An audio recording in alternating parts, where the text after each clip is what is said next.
m'appelle Manon, je suis assistante RH chez SNC depuis 8 mois et puis j'ai 25 ans.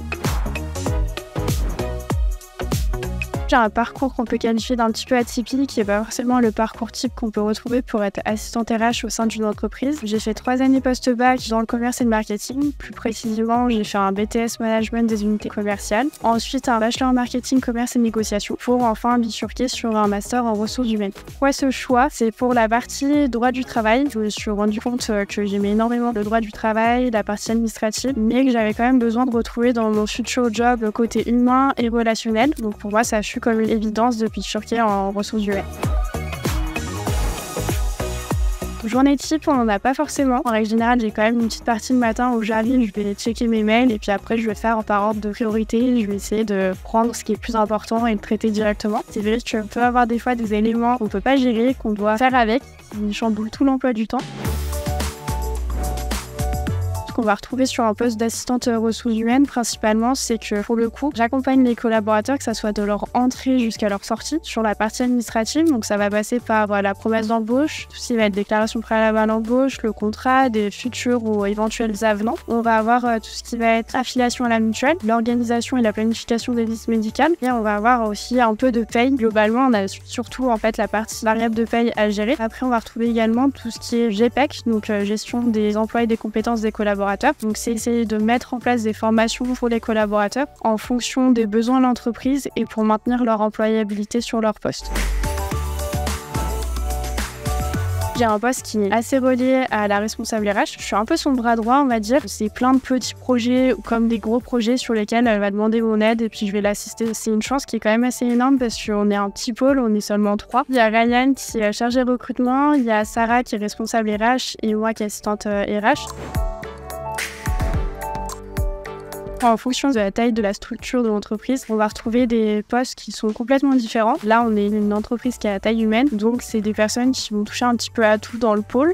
Quand on va être dans une entreprise qui est bien plus grande, on va retrouver par exemple des personnes qui vont être chargées de formation, des personnes qui vont être chargées de recrutement, des personnes qui vont être chargées de la paye. C'est très spécialisé, très spécifique et ça va dépendre de la personnalité qu'on a et ce qu'on recherche aussi. Si on postule dans une grande entreprise, c'est qu'on aime être spécialisé dans un secteur et qu'on aime faire souvent la même chose. Pour le coup, moi, c'était un choix de rester dans ce qui était un peu généraliste parce que j'aimais avoir plein de missions et puis apprendre énormément. Bien sûr que des évolutions peuvent être envisageables dans ce secteur assez facilement. On peut évoluer en faisant ses preuves, on peut évoluer en faisant des formations des fois à l'extérieur ou en autodidacte, on va dire. Ça se fait facilement, je trouve. C'est toujours mieux d'avoir des diplômes, c'est un peu plus simple, du coup ça ouvre des portes. Après c'est vrai qu'en interne, une fois qu'on montre ses compétences, qu'on montre qu'on en veut, les personnes vont se dire bah ok, je veux la faire monter en interne dans l'entreprise, à la prouver, donc c'est faisable. Déjà d'être curieux, c'est hyper important parce qu'on est quand même dans un secteur où le droit du travail évolue constamment. Donc c'est hyper important d'être tout le temps informé du moindre décret qui peut sortir. Même la curiosité, on va dire, avec les collaborateurs, parce que des fois on va voir quelqu'un qui est pas comme d'habitude. On va se dire bon, je vais essayer peut-être de creuser, voir si ça va ou pas. Et ça permet des fois de débloquer certaines situations. Après, je dirais d'être minutieux et organisé. On a des deadlines à respecter. En termes légaux, des fois on a des documents, on doit les faire dans tel temps. Et après, dès qu'on va faire des contrats, les documents légaux, le but c'est d'éviter le maximum d'erreurs pour protéger l'entreprise. Je dirais que c'est quand même un poste assez central dans l'entreprise. On fait le lien entre la direction et les collaborateurs, on fournit nous tout et puis on se sent quand même utile. On a les horaires de travail, je trouve que ça permet de concilier facilement la vie personnelle et professionnelle comme poste. J'ai des missions assez variées et c'est hyper intéressant parce que j'aime pas faire tout le temps la même chose, au moins c'est pas redondant. J'apprends plein de choses en continu sur mon poste. Savoir prendre de la hauteur à certains moments. On tisse des liens quand même avec certains collaborateurs et c'est vrai qu'on a parfois sa propre opinion, parfois on est obligé d'appliquer certaines choses que la direction nous demande. À ce moment-là, faut couper, se dire je suis au travail, cette personne je l'apprécie, mais là, faut que je lui transmette des avertissements ou autres, c'est des choses qui sont dures à faire, donc vraiment prendre de la hauteur.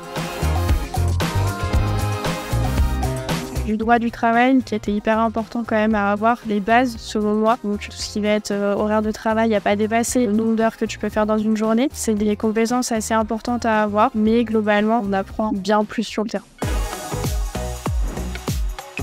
La fourchette qu'on va avoir pour le poste d'assistante ressources humaines va de 22 000 € bruts jusqu'à 31-32 000 bruts annuels. Le haut de la fourchette est vraiment pour les personnes qui sont assez expérimentées. Moi, je dirais de foncer, d'y aller tête baissée si c'est vraiment ce que la personne souhaite et que ça lui donne vraiment envie comme secteur de travailler. Parce que c'est quand même un métier passion, on va dire. On va pas s'orienter là-dedans si on n'aime pas du tout le côté humain et partie administrative, tout ce qui englobe les ressources humaines. De toute façon, un recruteur, même si la personne a très peu d'expérience ou est novice et vient juste de faire une formation, il y a des recruteurs qui adorent ce profil-là parce que c'est des personnes qu'on peut formater à l'entreprise. Des fois, c'est bien plus bénéfique pour eux. Donc, je pense qu'il faut vraiment y aller, pas se poser de questions et puis tout donner.